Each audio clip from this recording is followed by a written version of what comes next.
Hey all, this is 012 and Major Jackass, Alchemist, State Alchemist of True Jackassery. I'm just gonna say this really quick, Jherick. Don't know if it's because we have fiberwire internet or anything. Maybe I'm just boosting it, but is it me or does this picture seem a lot more clearer and smoother than we've ever seen it on the live feed?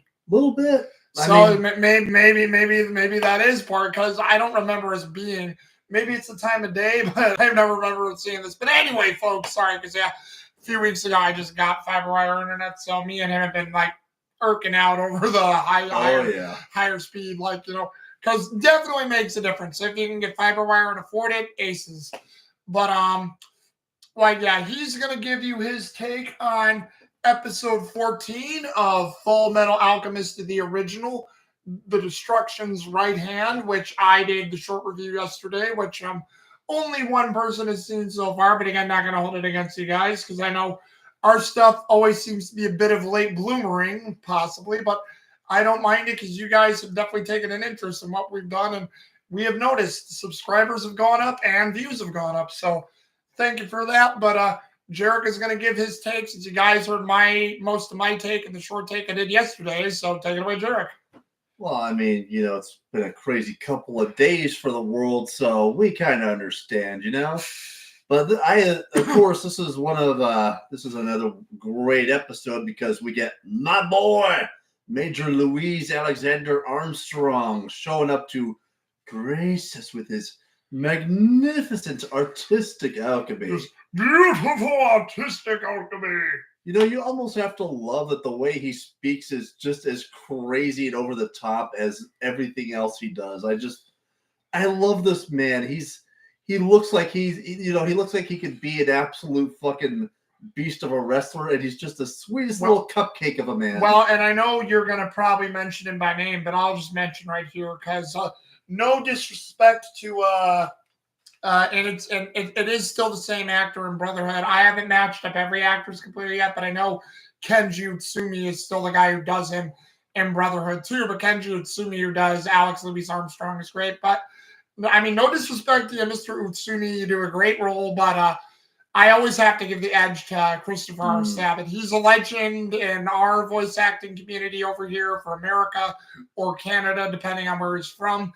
But he's great as all the characters he played, and Major Armstrong is just as good there. And his boisterousness is just what I love because it's basically Piccolo, but more boisterous and yes, more elegant. Well, isn't it funny?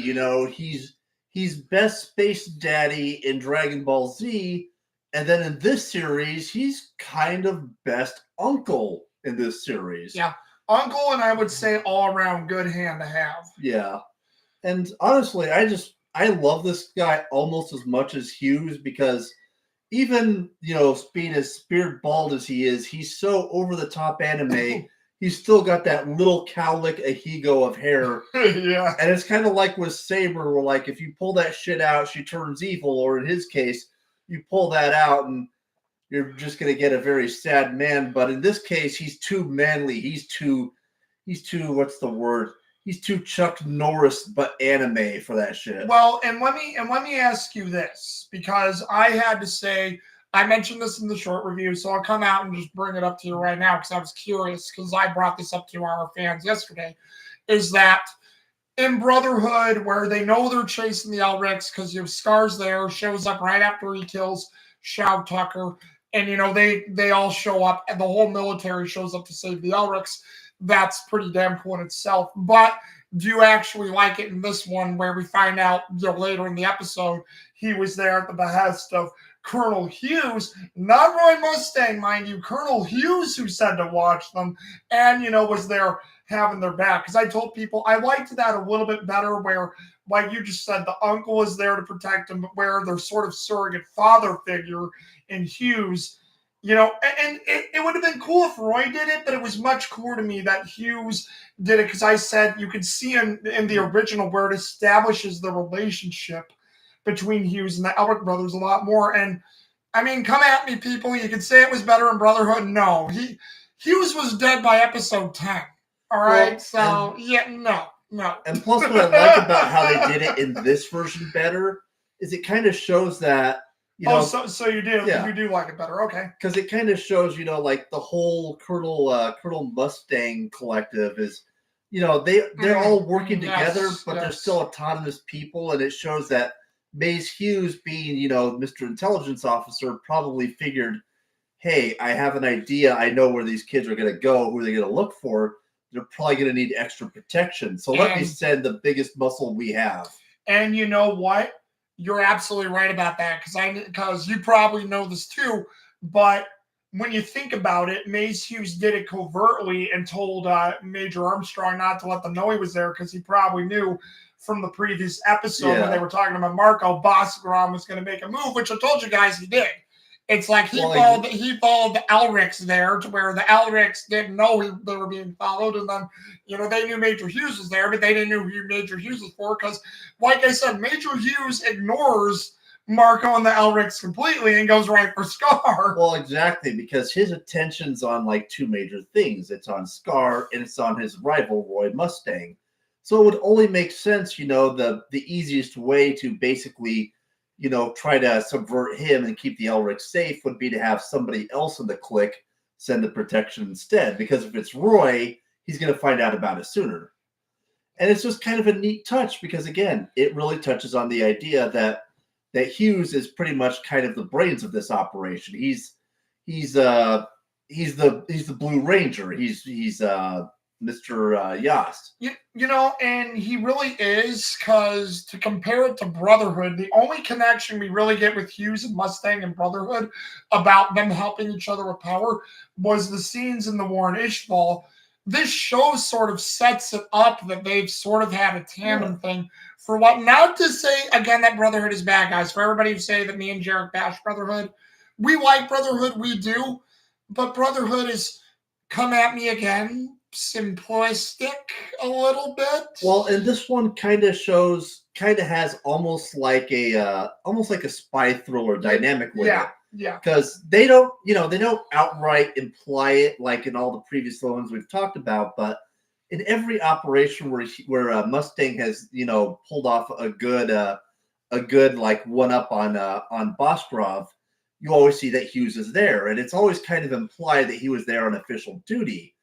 But they never really fully imply what he was doing. So subtlety, subtle layers, interwoven throughout. So it's kind of like one of those things where he's there on official duty, but in what capacity? It's a classic military play. Mm-hmm. It's like, well, yes, Hughes was there, but I mean, he's an intelligence officer, so of course he's going to be there. And it's really a neat thing. Like, again, we know. What was the name of the lady who does this again? Hiromu Arakawa? Oh, Hiromu Arakawa. Arakawa. It really shows that as much as she hates, probably hates military and the things that happened during that time period. And, connection to the Chinese and what they did to the Japanese and But similar to like Rumiko Takahashi in Ranma 1/2, she's got a very good understanding of it. But again, it's like this kind of shows that she knows the connections. She understands, the branches and how they intersect with one another, which, doesn't have wouldn't have like any interesting parallels to stuff going on here in the good old US of A right now. Well, since you mentioned it, I'll just basically say not to throw Hiromu Arakawa under the bus, because I never knew this till you guys told me. I would say I've not reviewed her enough, Hiromu Arakawa, but where she, I think, would say maybe, yes, she doesn't like the military, but it seems like she does have a basis of militaristic, imperialistic, and I hate to say, bit of Western culture. Ooh, Western culture so bad. I mean, again, besides that, but, you mentioned Rumiko Takahashi. I'm pretty sure if we get more of her work, because you and I are getting more of Ranma, I have more of I have all of Inuyasha. Well, I mean, let's just say Miss Takahashi had very strong leanings towards certain groups. Well, I was going to say, she's essentially, communist activist person. Yeah. Not to say that she's a terrible person, but I've had a couple of my friends say that, and I have read her biography. They don't say it in her biography, but you sort of see where they're, again being subtle with it. And you're Well, like, I mean, oh. well, I mean, when you look at like some of the art for like Girl Ranma, she's wearing the typical Maoist outfit from China from a certain period. So, I mean, it's kind of hard not to make those parallels with her, you know? Well, not to mention where, you had, and I know a lot of people, not to get on this tangent, guys, but since we're on it, a lot of people make the same thing with Akira Toriyama. But it's like, yeah, but if you look at Akira Toriyama, the Red Ribbon Army, some of the characters were dressed like communists, the dictator who looked like Hitler in one of the movies, he was definitely not a fan of that type of government or that type of stuff. He made parodies of it, and yes, he parodied Western culture, but with Toriyama, I think there was a bit more love with Eastern and Western cultures Yeah. blending in the Dragon Ball universe and a lot of his other stuff versus, Rumiko Takahashi, who's definitely more Eastern.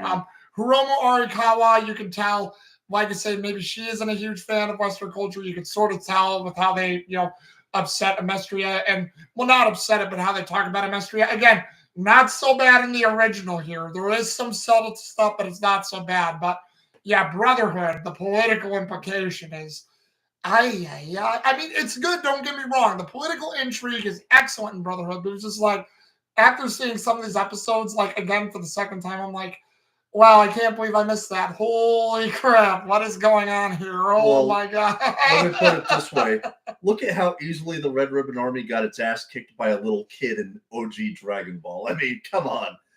I think we all know how hilariously easy Goku had of a time taking the red ribbons for a ride. Well, and you know what? Red Ribbon Army is another arc that I think has been criminally underrated in the Dragon Ball because they had some very effective soldiers. And yes, a lot of it was powers, sleight of hand with General Blue. Yes, they used Mercenary Tao as a last ditch effort and stuff like that. And, honestly, I look at Colonel Violet and go, Colonel Violet did absolutely nothing. She was just there to be hot and a member of the Red Ribbon Army and has not yet returned. She ran off when she got her money. Yeah. And I think she's only in 2 episodes. But I have to say, Colonel Silver had some good moments with them, even though they were really quick with Goku. And that whole part of Muscle Tower with General White, yes, he did some underhanded stuff too, but man, he stood up to Goku and took it to him. And I'm like, General White was fucking baller. And I know people say, well, what about General Blue? I'm like, General Blue was good, but then he gets defeated by Mercenary Tao in his tongue. Yeah. I mean, hey, in all fairness, Mercenary Tao probably had a little bat suit before that. So, and now I give you Kung Fu. You don't please me. Let me take this pole and fly. But don't get me wrong, Tao's awesome too, but yeah. But yeah, I mean, it's just kind of a neat thing to see, like the entirety of the Mustang group basically showed a little bit more autonomy and all working towards the same goal here. Plus, also, like, I just have to say from my own personal experience, this is something I love because, again, it really shows, like, yes, they're soldiers, but they're all individual people. Because, I mean, Mustang probably figures, hey, they're the Elrics, they're smart kids. I already know they can kick ass. I'm not too worried. But Mace Hughes, being a new dad, of course he's going to be a little bit more concerned for what is ostensibly 2 children. So, hey, big guy, do you think you could go there and be a big old juggernaut and protect these kids? Yeah. Well, and it's funny how you mentioned that too, because to go to that scene after they find Marco, I like how when Boss Gran steps in, these kids are thinking, oh, so they knew. Boss Gran will share this stuff with me. And like I said in the short review, he outright refuses them. And when, Marco learns of it, he's like, so, Brigadier General Boss Gran, you moved up in the world. You're darn right I did, Marco. I moved up and I gained the power. And it's like, again, just no qualms whatsoever. Now, because if you guys remember in Brotherhood, I was saying Boss Gran was a bit more honorable, which he seems to be in this one. He's just a flat out, yeah, he tells Marco right then and there, yeah, I did this to gain power, and you're going to continue to help us, or I'm going to have you executed, or whatever they were going to do to him to gain what they need. Well, and that's what I love. Boss Gran, no shits given. Well, I love how he phrases it in English where he says, well, it's true. You did worm your way up, didn't you? Because again, oh, that's true. Yeah, he wormed his way up. Because we've seen this guy is basically just a fucking weasel. He's the kind of guy who, and as much as I hate to throw shade on the current United States armed forces, we've got a lot of worthless assholes in the command positions. I mean, if you watch enough Redunculous.com with Terrence Popp, there's a good chance you already know that. You know what? And to reiterate that point you just made, Jherick, that's a good point, because when you think about it, when Edward was taking an exam, who was there with the Fuhrer and Roy Mustang and General Hakuro? There was Boss Gron. Yeah. Who was the one who sort of, in my opinion, I blame partly for pushing Shao Tucker over the edge? Boss Gron. Yeah. Who was the one to arrest Shao Tucker and have him be executed? Boss Gron. And who's the one right behind him when they find Marco? Boss Gron. So, and that's the thing. It clarifies that so much. I never thought of that before. You're so right. Yeah, because he's basically the type of asshole who wants to make sure he's in the picture. That that he did this thing, that he's putting on the image of being Mr. Guy. I'm that dude. Meanwhile, you got Fuhrer Bradley. He doesn't need to show up for everything. He's Fuhrer Bradley. He's the shit. He ain't got to do nothing. He's like the doctor. You already know this guy's going to kick ass.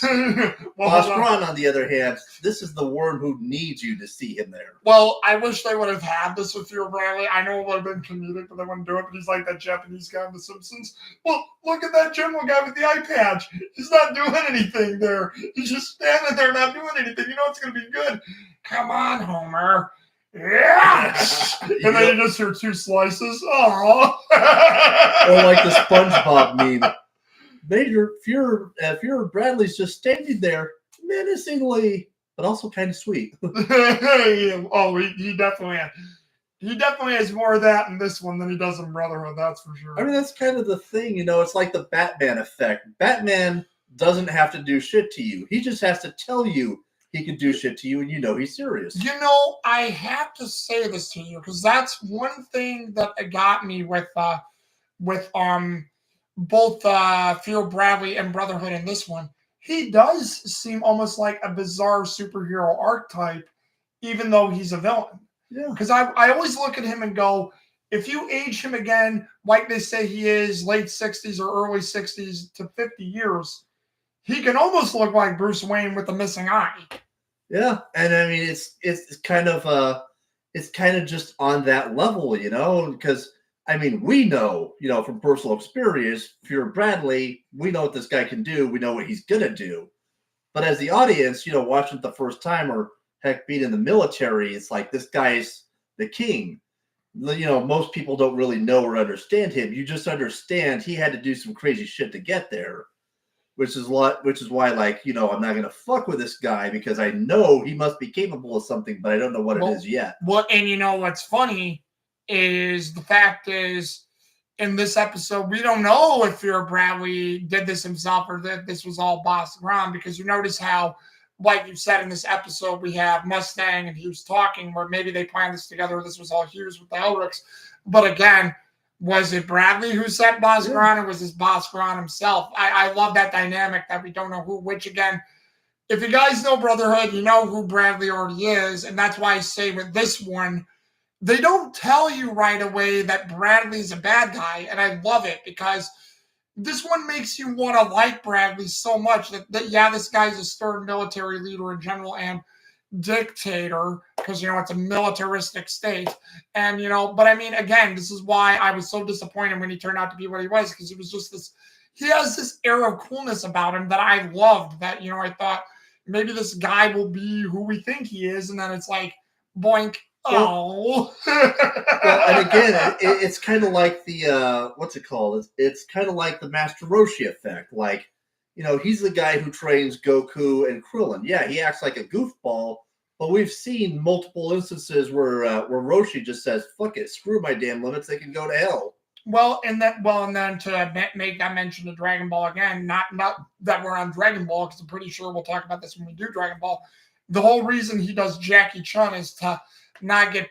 Yes, part of it is to get the prize money to scam women, as we know, but he also says he does it to keep his apprentices hopeful and to keep them going, to go beyond their limits. And I always think, for as much as a perv as this guy is, he is always a great teacher because he always puts it to have them go beyond themselves to be better than what they can be, which sort of sucks when you get to Z and GT. I mean, GT had a lot of great moments, and don't get me wrong, in that final moment where Goku and Krillin have one last battle together and Roshi's watching onto them, such a great fucking moment. Mhm. But at the same time, man, Roshi and Krillin, here you guys are in Z, and then GT, and then afterthoughts. So Kind of kills me. Super did it better. Yeah, the Planet arc was, or the Universal Fight arc was the last moment, and then you notice how in the manga and in the anime that they've done of Super, it's sort of stagnant. And yes, I've heard Daima is pretty good, but meh.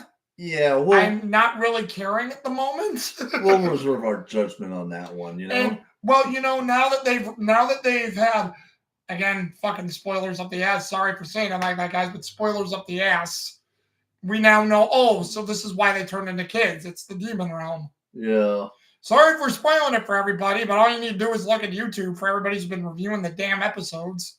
Hey, if I don't get no Toa and Mira for Daima, I'm going to be very upset. A lot of people are waiting for that if they're because like they say, Toa is a pair. I mean, I don't know if Mira is, but Toa is essentially canon since she is Dabura's sister.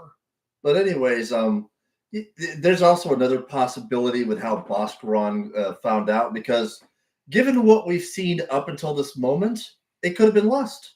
Because again, in this episode, she does mention, she's watching like the Elrics on their way, and she mentions like they're the ones closest to our objective. Mm-hmm. So it's entirely possible, because I mean, we know, being the audience and being removed from everything as we are, yep. We know that, Freer Bradley is a homunculus himself, so it would only make sense that either him or Lust could have just basically told Bhaskaran, hey, keep an eye on those kids. They're up to something. We need them. And also, this kind of highlights another thing, a huge difference between Brotherhood and the original that I absolutely love more than the original. Like Marco leaving the military in shame for the events of Ishvalan, and basically plying his trade, using all that knowledge he gained in the military to help people, because this was a very common thing in World Wars I and II. A lot more common than the history books allow to be observed, by the way. I mean, it happens in every war, but World Wars I and II in particular were very bad for this kind of thing. Well, what's it also reminiscent of? Because not every Nazi scientist agreed with what they were doing for their country, and they fled and did their best to help their people afterwards. Yeah. Hell, you even see that in Band of Brothers and a couple other shows that we do, where, they said these guys were Nazi colonels and generals, but they said they weren't a part of it. And like how, I forget what one of the American soldiers said after they're done killing this Nazi guy. They're saying, they would have said they were a part of anything if it pleased you if you didn't kill them. Well, and for a lot of them, like, I forget the exact name of it, but if I remember, it's a Brad Pitt movie, and like he basically Fury? No. I think it was like a former Nazi soldier. He basically abandons his post. He winds up in Tibet. He studies. 7 years in Tibet. Yes, and he, in his way of phrasing it, was something along the lines of like, that was me in another life. Which for a lot of these guys, their time in the service during that war basically was another life. Hell, my friend Mr. Warburton, the guy he had a lot of good friendship with, a former soldier by the name of Albert Carell. He basically stated his life as a military was basically an entirely different life for him. Because honestly, once you come back from that, it's never the same. Yeah. It's hard to even comprehend the idea of civilian life after you've been in the thick of fighting that bad. Well, and since you bring that up, like what this whole episode does for the Elrics, especially when they find the Philosopher's Stone, is that you see the differences between the two boys, where I explained how they found it, where, Alphonse mentions Xenotime, Marco sort of breaks when he mentions the people there, looks over, to the right, to where he's sitting, or to the right there, And that's where Edward goes to the wall, finds the Philosopher's Stone, sees it form. And again, you see where he's all desperate, and Alphonse is all like, no, we have no right to do this to this man. And again, you can see where it's changed, where in Brotherhood, it's like they're learning, but it's more, again, romanticized and quick. And we're learning our life lessons, but they're like done in 3 seconds. Well, and it's kind of a neat thing to see because, like you said, and like they mentioned later on in the episode, I thought you would have run away with the stone. And Edward himself basically admits, for a moment there, I almost would have. Yeah. But, again, like Barskan showing up was kind of a bit of a blessing because this, again, helped Edward to see, the path he very nearly could have chosen in that moment had it not been for Alphonse and Baskran showing up. Yeah. And you mean Scar. Oh, well, also Baskran, because Scar and Baskran. That's why I wasn't just forgetting Baskran. I'm saying Scar also showed up as how they were. Oh yeah, but I'm saving Scar for a little bit later. Okay. But you see, the thing that really kind of helped get his mind back to where it needed was Baskran tried to arrest Marco in public, because you see the public outcry. This guy has been helping people who basically would have been left to die because the resources all have to be tied up for the war effort. Yeah. And it's actually, again, it's a very shameful part of our history, but these things, were kind of common during wartime. Heck, even some of the more recent conflicts had this problem. Let's be honest, we all know soldiers or even family members of soldiers who have horrifying stories about how, basically they couldn't get the help they needed. We need to reserve all this shit for more important whatever, somewhere else. And it hurts, watching all these old people just losing their mind because this is the one guy who was helping them when nobody else could. But it's the moment is kind of neat though, seeing like the little beaker shatter and it just instantly forms into a stone. And this, of course, you can see the wheels in Edward's mind must have been going into overdrive because you can tell like he's clearly formulating in his head, how is this possible? How does this work? Yeah. What is the mechanisms behind it? Which, again, this is the neat little difference between like Edward and Al. Al is more worried about A, his brother going down the wrong path, and B, Marco losing the stone that he's been using to help people. Edwards is just laser focused on the scientific part of it.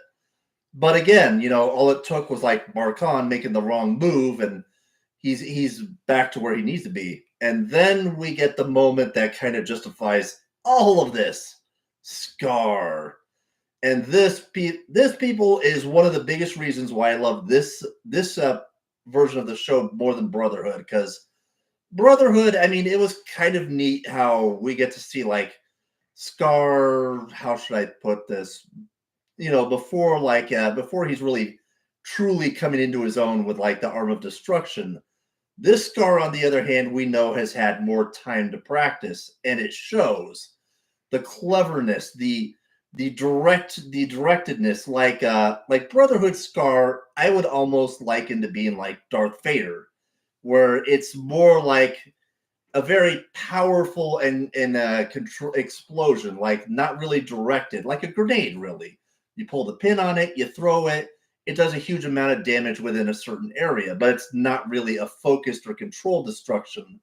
Whereas like this version of Scar is like a shaped charge. It's directed, it's focused, it does damage where it needs to, but only where it needs to. And it's kind of a neat little difference between like these two versions.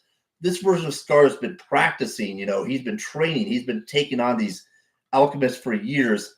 Like there's a great scene where they're having to run away from him, and we don't see this from like Brotherhood Scar until really later on in that series, but he just touches. When he faces Game Boy!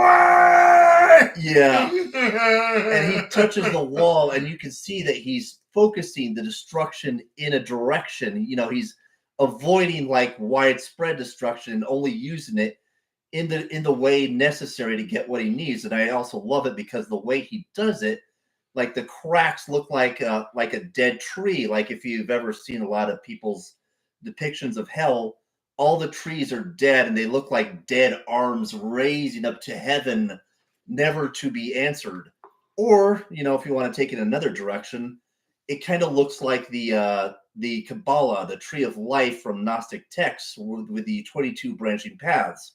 Except this tree will have no fruit. It will bear no fruit because it is a dead tree, and that's kind of what it looks like. It's like the perversion of the tree of life branching out to cause its destruction at his command. Mhm. Or, if you want to compare it to another anime, it's like a cruel angel's thesis being directed at a pair of children. Yeah. Edward, get in the owl. Oh wait, wrong anime. Ooh. But I mean, no, I'm in agreement with you there, Jherick, because also, because I really don't have much to add to what you added to, but I will say that I like how this one too, from what we said, he seems less angry and more honorable. He knows how to work people's ire still, which I mean, obviously would have to be a part of Scar, but there's a reason to it. There's a method to the madness, because we won't go into detail about it, because as you know, in Brotherhood, it's already spoiled like that. But not that that's a bad thing, but we just get the first mention of his brother. Like, he mentions a brother when he talks about his arm, but it's really quick and done. So we're like, okay, why does he say brother about this arm? And then he mentions his brother again. We physically see him in a quick flashback scene with a woman, more on the woman later too. And, he says, you have the same eyes as him, and he talks philosophically about alchemy, what it means to him, what he's lost and what he's done, and why he's doing, in his mind, divine punishment. And it's like he doesn't want to do this, but he's like, you've strayed too far from the path, and you say you claim creation. Well, I claim there must be destruction as equal level. I believe what he says is like it angers him to know that Edward continued along this path, because in his eyes, alchemy is a perversion of God's will. How hubris of humans to presume that we can craft a better design than God. Oh yeah. And it's beautiful, because honestly, that's what he's supposed to be. He's supposed to be a warrior monk. So of course, in his mind, doing this would be like, the righteous fury of God being directed at the heretics, perverting his power, which in a sense is exactly what he's doing. The only difference is, in a sense, he's kind of become like a twisted, corrupted version of Michael, with the little bit of like Uriel, if you want to go there, because he's got like the wisdom of Uriel, but he's got definitely like the righteous angel smiting the heretic. Only now he's just kind of going a bit too far. But or at least with like the Brotherhood version, I would say that at first. But now, it's like, and it kind of makes sense too, because honestly, what the Almestrians are doing with alchemy, it is heresy. I mean, of the highest order. We're probably going to see that later on when they finally get to talk to the truth, or God, or whatever he's going to be called this one. Yeah. But and also, like Boku just mentioned, gosh, that's an awfully familiar looking woman with his brother there. I feel like I've seen her before. Mammy. But yeah, I mean, it's kind of neat. And plus, the idea, that he's a much calmer person in this one. It's like the difference between Anakin and Darth Vader. Anakin was always losing his shit and kind of flying off the handle, unless, of course, you watch the badass cartoon, The Clone Wars. On the other hand, you got Darth Vader, where in theory he should be weaker than Anakin, but now he's learned how to control his anger and focus it like a weapon. He's not just this wild, brash punk kid with a lot of potential, but never thinking about shit. Now he's a disciplined and trained warrior. He's no longer just like a wild hand grenade. He's a focused sword of anger and fury. And that's kind of what I love about this version of Scar. In a sense, he's kind of like an alchemical version of the Terminator. And who better to protect the two bestest brothers than the man of beautiful, compassionate alchemy. Beautiful, artistic alchemy. And I have to admit, this was one of my favorite like introduction moments for Alexander Louis Armstrong, because don't get me wrong, I love his introduction in Brotherhood, but when he like puts that stone up in the air and he just punch, and it's like Mikasa Mikoto with her quarter, it's like, I learned this from a certain scientific railgun. Boom! Be gone, Fox. I mean, come on. I cannot help but love that shit. Oh, absolutely. Well, it's badass. So And yeah. I mean, plus, like, don't get me wrong. I'm sure the alchemy, helped with like the speed, the velocity of that shit. But when you get punched by Alexander Louis Armstrong and alchemically turned into a fucking harpoon and shot at somebody with the force of his punch, all I can say to myself is, "Show me your moves." Yes. Come on, people. Don't tell me Captain Falcon didn't learn the Falcon Punch from Louis Armstrong. I mean, look at this man.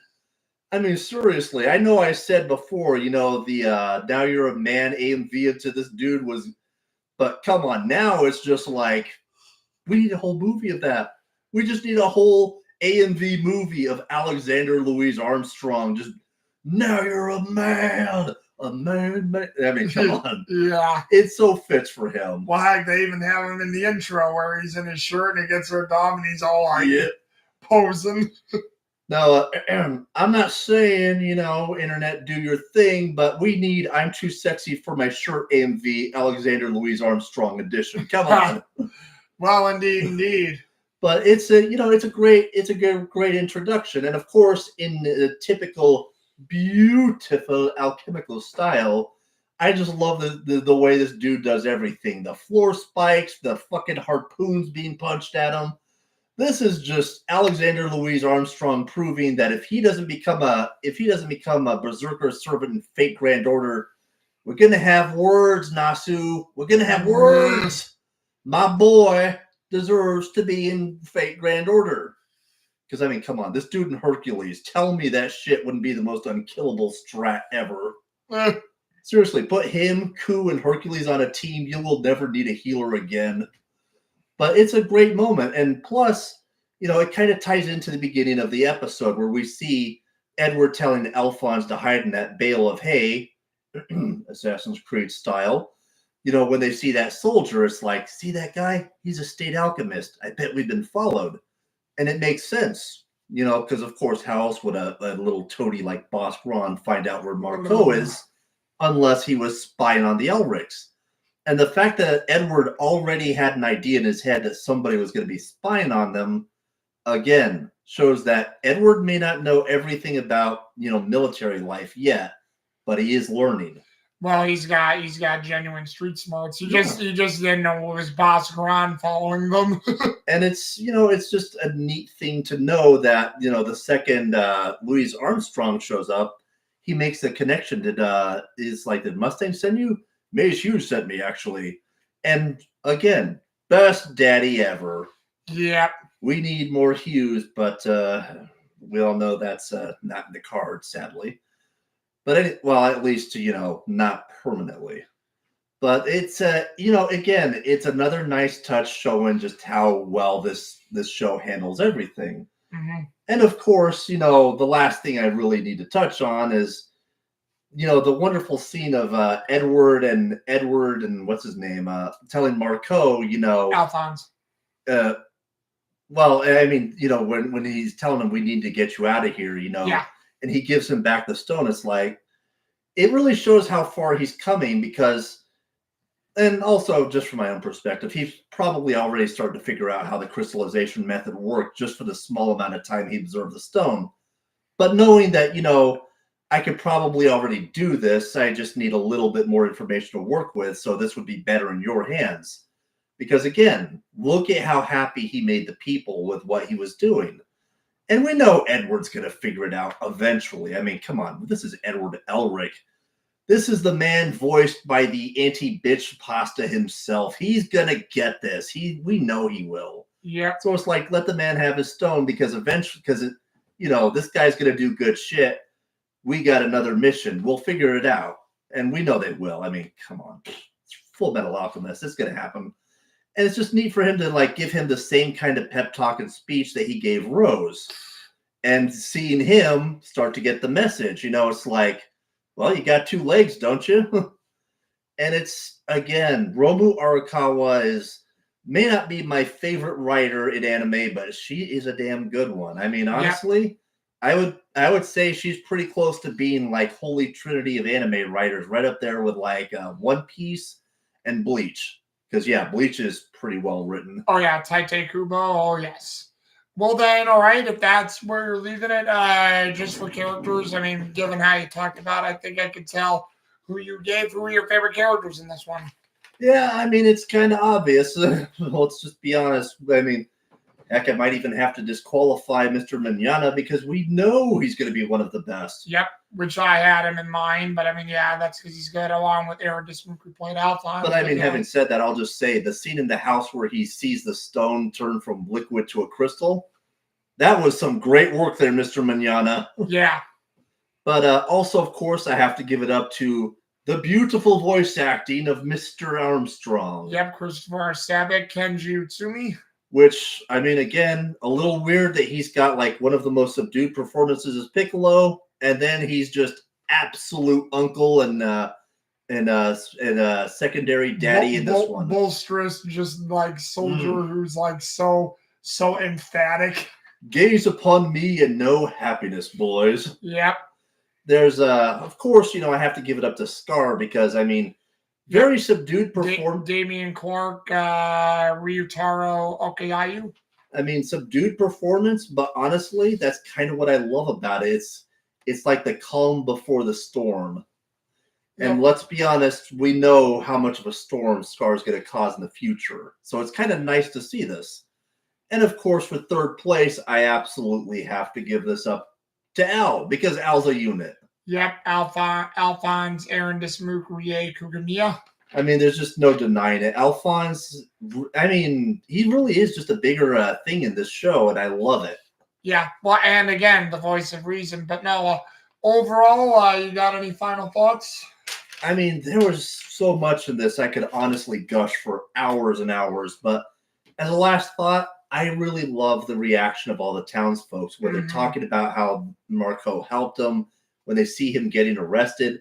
This, to me, is really another great moment because, they could have done what, and I hate to say this again, what Brotherhood did and just gloss over this. But seeing these little moments where it establishes the character of the person, what they mean to everyone else, and really helps to flesh out, this is who this person is. We're not just going to say this is who this person is. You're going to see it, you're going to see it in the faces of the people who rely on him, who know him. Yeah. It's really just one of those things that gets me every time. And this version of Fullmetal is a masterclass at it. Mm-hmm. And the thing is, we're not even done. We haven't even made it to season 2. This is all still season 1. So yeah. And I almost forgot to mention, this is the one that introduces the new opening and ending, isn't it? Yep. Which, yes, this is one of my favorite anime openings of all time. I still think Arc and Sentiel, or however you say them, yeah. Oh, Arc and Ciel, yeah. Yeah, Arc and Ciel. Who also, by the way, were responsible for some of the best openings in Gundam 000, which a great anime in and of itself, by the way, and one of my favorite Gundam series, or at least the first season, anyways. Yep. But also, I do like the new ending, but I like the first one better. Oh, that first part ending of season 1 was always a banger. Plus, I always loved how upbeat it was. Oh, indeed, man. I mean, good stuff. And plus, I just love the continued storytelling of these openings and endings because, again, this was something I loved about old school anime. Especially with the reaching towards the sky, it's like you're praying to God, begging him to send his power down and grace you with a miracle. And just since I recently watched another new anime on newer anime, not very new, but newer anime over the last couple of years on Crunchyroll, I noticed they must have started this trend in 2012 or 2013. I noticed they really don't give us anime previews anymore. They just give us the title preview with the voice speaking, and that's it. And I'm like, I missed the little tidbits because you always wondered why, but now they don't even do that. It's just the title card and someone saying the name of the episode. I miss that too, because I mean, again, spoiler warning, I'm a bit of a Black Butler fanboy.